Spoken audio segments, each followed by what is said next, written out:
Government of eSwatini has confirmed that 5 violent criminals deported from the US are now being held isolated in a local prison. The inmates are convicted of various crimes, including those of murder and child rape. US officials are reportedly saying their home countries refuse to take them back. It's prompted Washington to transfer them to the African kingdom. The country's government has assured residents that the arrival of these criminals poses no security threat. Let's talk to the editor of The Nation magazine, and this is Bheki Makhubu. Bheki, good morning to you and welcome to the program. These convicts come from Vietnam, Jamaica, Laos, Cuba and Yemen, deemed too dangerous to stay in the US, and they've now been transferred via this third country deportation scheme.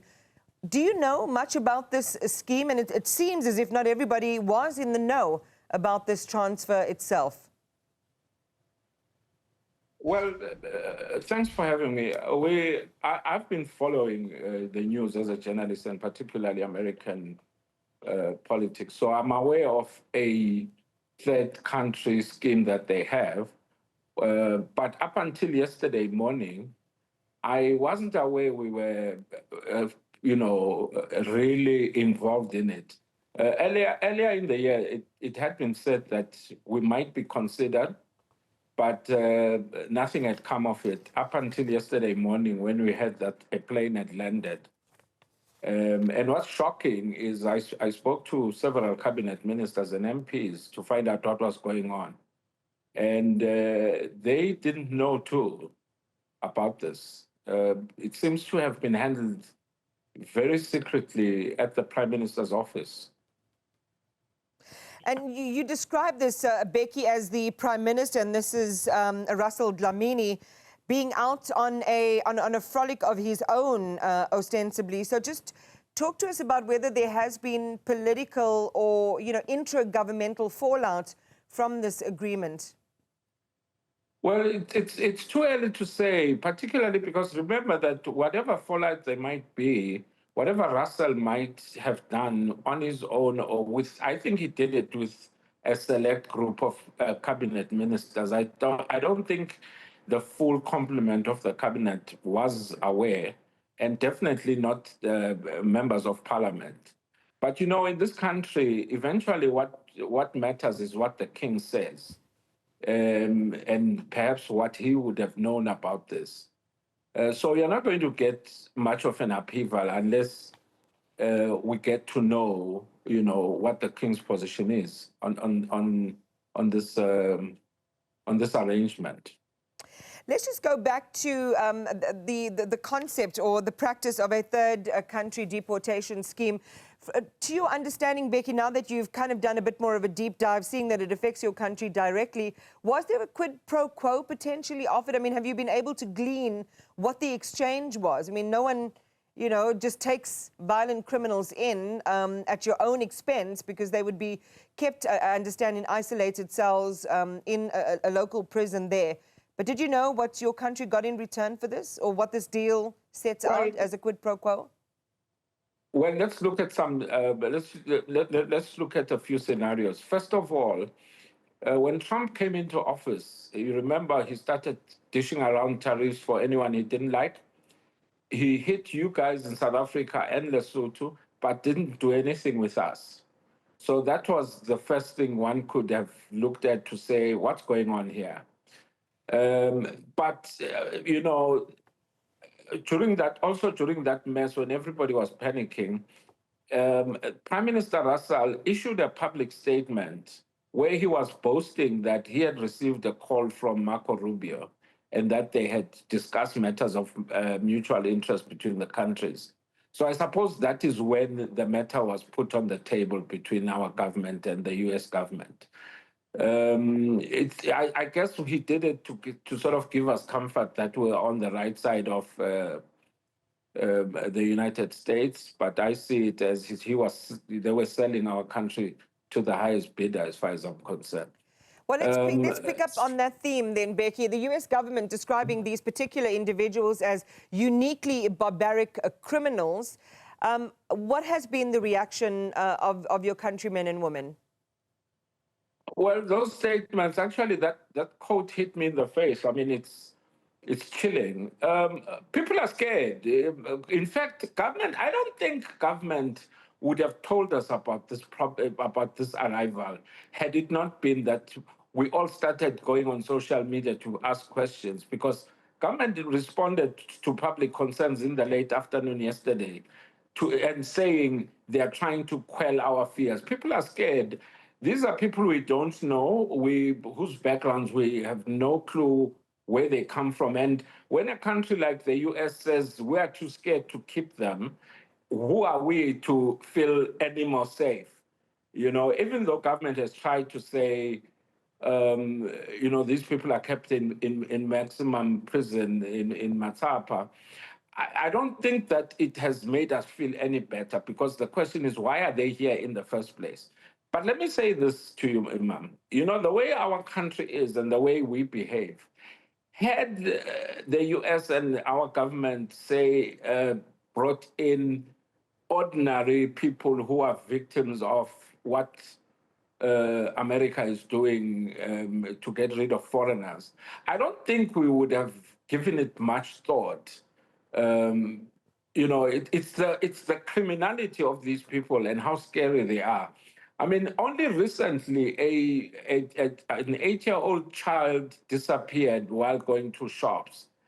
And it fueled so much fear in the country that the government had to say, please don't behave like there's a mass murderer picking up children, because people are panicking. So when we have 5 people we didn't know anything about brought here, even if they're in jail, we're not comfortable with them, particularly because we don't know what's going on, because keep information has been kept away from us. And the government is not when you ask any politician what's going on, everybody says we don't know. And the one person who has the answers doesn't seem interested to explain, to take the public into his confidence.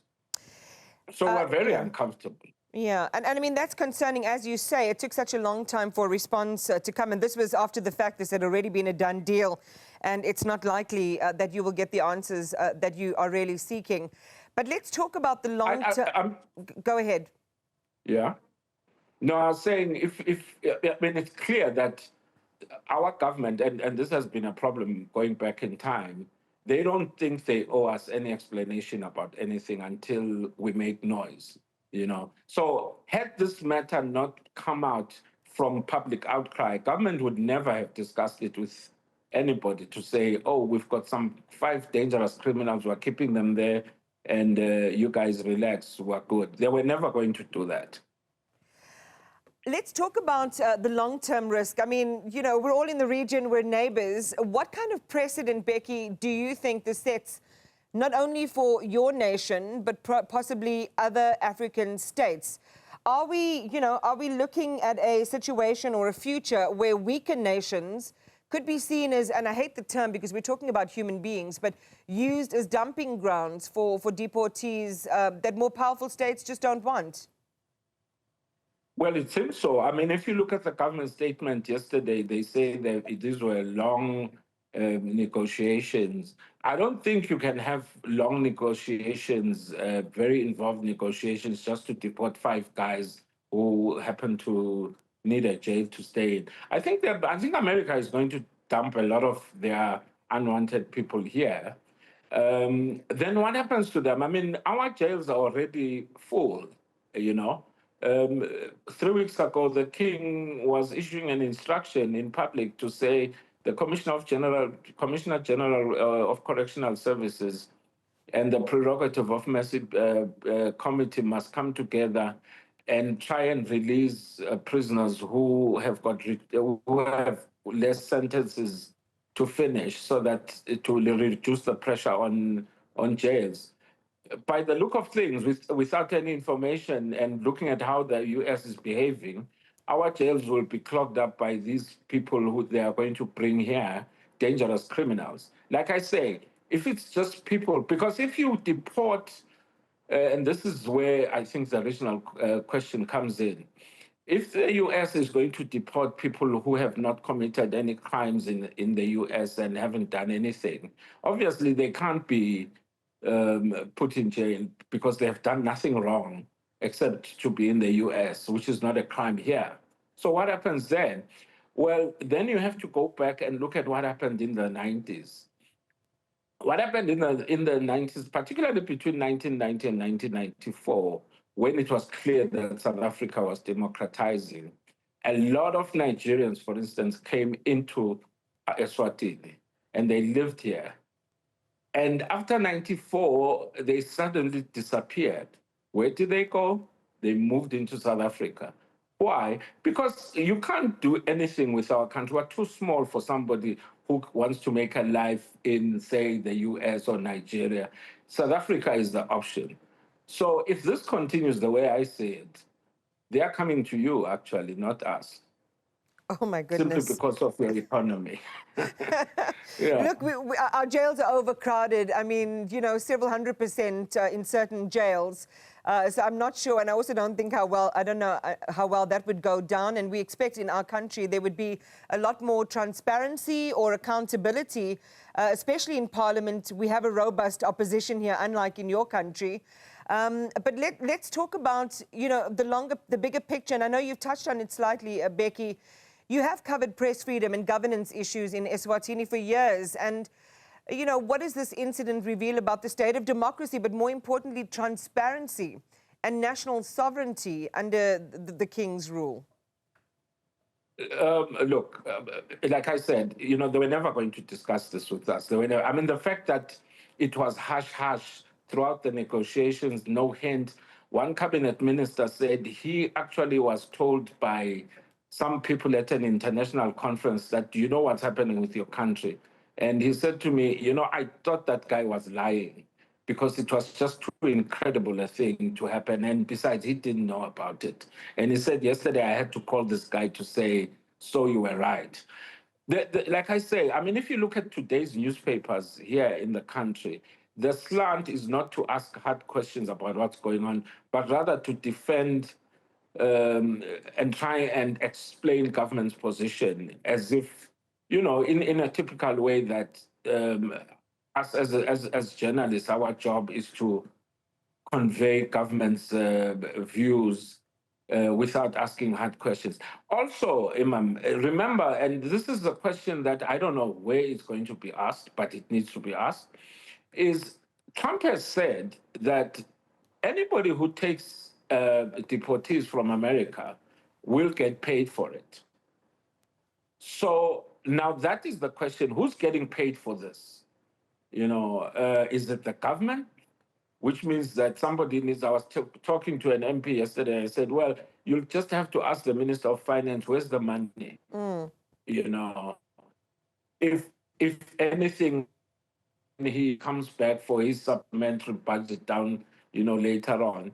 But somebody is going to get money. And how much is it? They're not talking, nobody's talking about that. And I think I read somewhere that when the question was asked on further details, some things are confidential. It should be confidential. This is us, you know, this is about the people of Eswatini. I think we deserve a right to know, but here you have it. Well, thanks for sharing that with us, Bheki. So yeah, thanks for thanks for sharing that with us. And I'm sure a lot of South Africans who were listening to you now sort of sat back in their chairs saying, when you said, you know, those prisoners are headed our way. But as I say, hopefully there's a lot more accountability and transparency. And as you say as well, hopefully more answers and clarity about how much was paid, where that money went, and is it going to be used for their upkeep? You know, you've got to take care of those prisoners behind bars.